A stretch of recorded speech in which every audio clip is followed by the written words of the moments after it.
Just when you thought you hadn't seen or heard any more of Curtis Arnold, the TikTok ghoul, in the Nicola Bulley case and also on YouTube, it seems that he hasn't learned anything from previous lessons. Hi there, and thank you to everybody for joining me back at the channel at Just Gone Viral. If you're new here, we like to cover crime and news, give analysis, and also bring you information that sometimes the mainstream media won't always tell you. And with that being said, let's jump straight into the video. Before I go any further in the video though, I will make this point quite clear. I have never met Curtis Arnold, nor spoke to him. I do not intend to speak to him, and I hope that I don't ever meet him. And stay tuned to the end to find out the new conviction added to the shopping list of Curtis Arnold's. Many of you might be familiar with the YouTube channel Curtis Media. It was set up a few years ago, literally a few days before the Nicola Bulley case. Curtis Arnold, who runs Curtis Media, was the one who was on TV and across TikTok for famously recording the body of Nicola Bulley being dragged from the river. He was stopped and questioned by police while at the scene, who also disclosed some vital information in the background of Curtis Arnold. Curtis Arnold, who now goes by the name of DJE Media, which will all be disclosed and revealed later on in the video as to why this might have been done. But for the moment, we will take a look at Curtis Arnold's background, and we put DJE Media under the magnifying glass. Curtis Arnold, aka Curtis Media, aka DJE Media, aka Daniel James Edwards' recent conviction is far from isolated. Over recent years he has received multiple judgments for burglary, fraud, arson and driving offences, one of which include jumping a red light and then attempting to shift the blame onto his poor grandmother, the woman that he said he supposedly lived with. West Mercia Police are very interested in why you're actually in this area, okay? And they've reminded us that you've got a sexual harm prevention. Yeah. They've got a sexual harm prevention. Yeah. Frequently seen donning the alias DJE Media, Curtis Arnold claims that the rebrand was aimed at auditing institutions while obscuring his past and face. But critics argue that the name change was more strategic in a bid to shelter himself from backlash generated over the Nicola Bulley case and the filming of the body that came out the river, as well as his list of criminal convictions that include an SPHO. Curtis Arnold's criminal past starts at just a very young tender age of 19. This was when he was convicted along with Daniel Hill for starting a fire. Then in his early 20s he was convicted for driving, as well as other driving offences later on in life, one he tried to pin on his poor grandmother.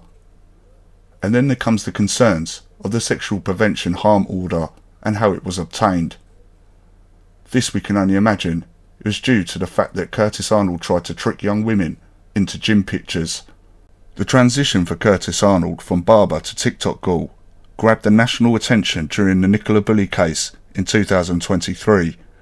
Deploying a TikTok detective-style content, he trespassed on cornered-off areas and filmed the scene where Nicola Bulley's body was later discovered, earning him himself the unflattering label of TikTok ghoul in the national media.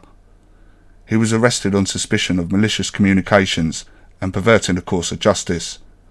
But Curtis Arnold recently of May 2025 has two new convictions to add to his list. These are making images inside a prison and also recordings inside a prison using a drone. In his audacious defence online, Curtis Arnold refused to acknowledge that the prison grounds had by extension a police station perimeter, which were off limits for filming. During his most recent offence at HMP Spring Hill, he continued to record in defiance of posted no recording signs, falsely maintaining the law says there is no recording inside the prisons. The grounds don't count. One piece of advice would be, if you're going to do auditing and filming, at least know the law first. Many legal observers and online commentators have accused Curtis Arnold of leveraging distressing and illicit situations to fuel his online profile. From public buildings to police scenes, he specialised in pushing boundaries, alarming victims and bystanders, all to drive views and engagement. Recent commentary on local blogs harshly condemn his behaviour. One stated, "Who films the police recovering a body hiding behind a fence? It's absolutely disgusting." While another person said, "Places he visits, he pesters women for their phone numbers, a sick pervert." So why the name change? Well, Curtis Arnold switched to DJE Media in an apparent abbreviation of his alias name. Daniel James Edwards. It appears timed to coincide with these controversies. However, unlike a polished brand, the change hasn't shaded him or shielded him from the spotlight, but rather critics say it is merely a calculated tactic to veil his history while continuing his pattern of exploitative content. It has to be said that when people out there go creating a page on Facebook just to expose you and your crimes, things have to be pretty bad. Then there's the mention of DJE Media on Companies House. Now whether this belonged to Curtis Arnold or not still raises suspicion and eyebrows. After all, this was in a different name with regards to the initials DJE, and also this company dissolved in October 2024, last year, while DJE Media continues on YouTube. And if you are to be unlucky to be filmed by Curtis Arnold, and you don't like what he films, or he maybe pushes the boundaries too far and you report him, just remember, he might print your name on the internet and dox you, and also threaten you if you do continue with your complaint. Knowing what we know about Curtis Arnold, or DJE Media, it would be suffice to say that when he approaches properties and buildings, I would be quite fearful as well, considering I know what I know about his previous convictions. Let me know your thoughts in the comment section below. Do you know anybody who has encountered DJE Media? And if so, what was their experience? And do you think that Curtis Arnold should have just stuck to crime investigations, rather than going around provoking the police? I actually gave Curtis Arnold some advice just over 2.5 years ago in a comment on one of his videos, where I stated if he went around antagonising and annoying the police, there's only going to be one side that wins. Clearly he didn't listen. I just hope he does in the future. Smash the subscribe button if you haven't already, and smash the like button too.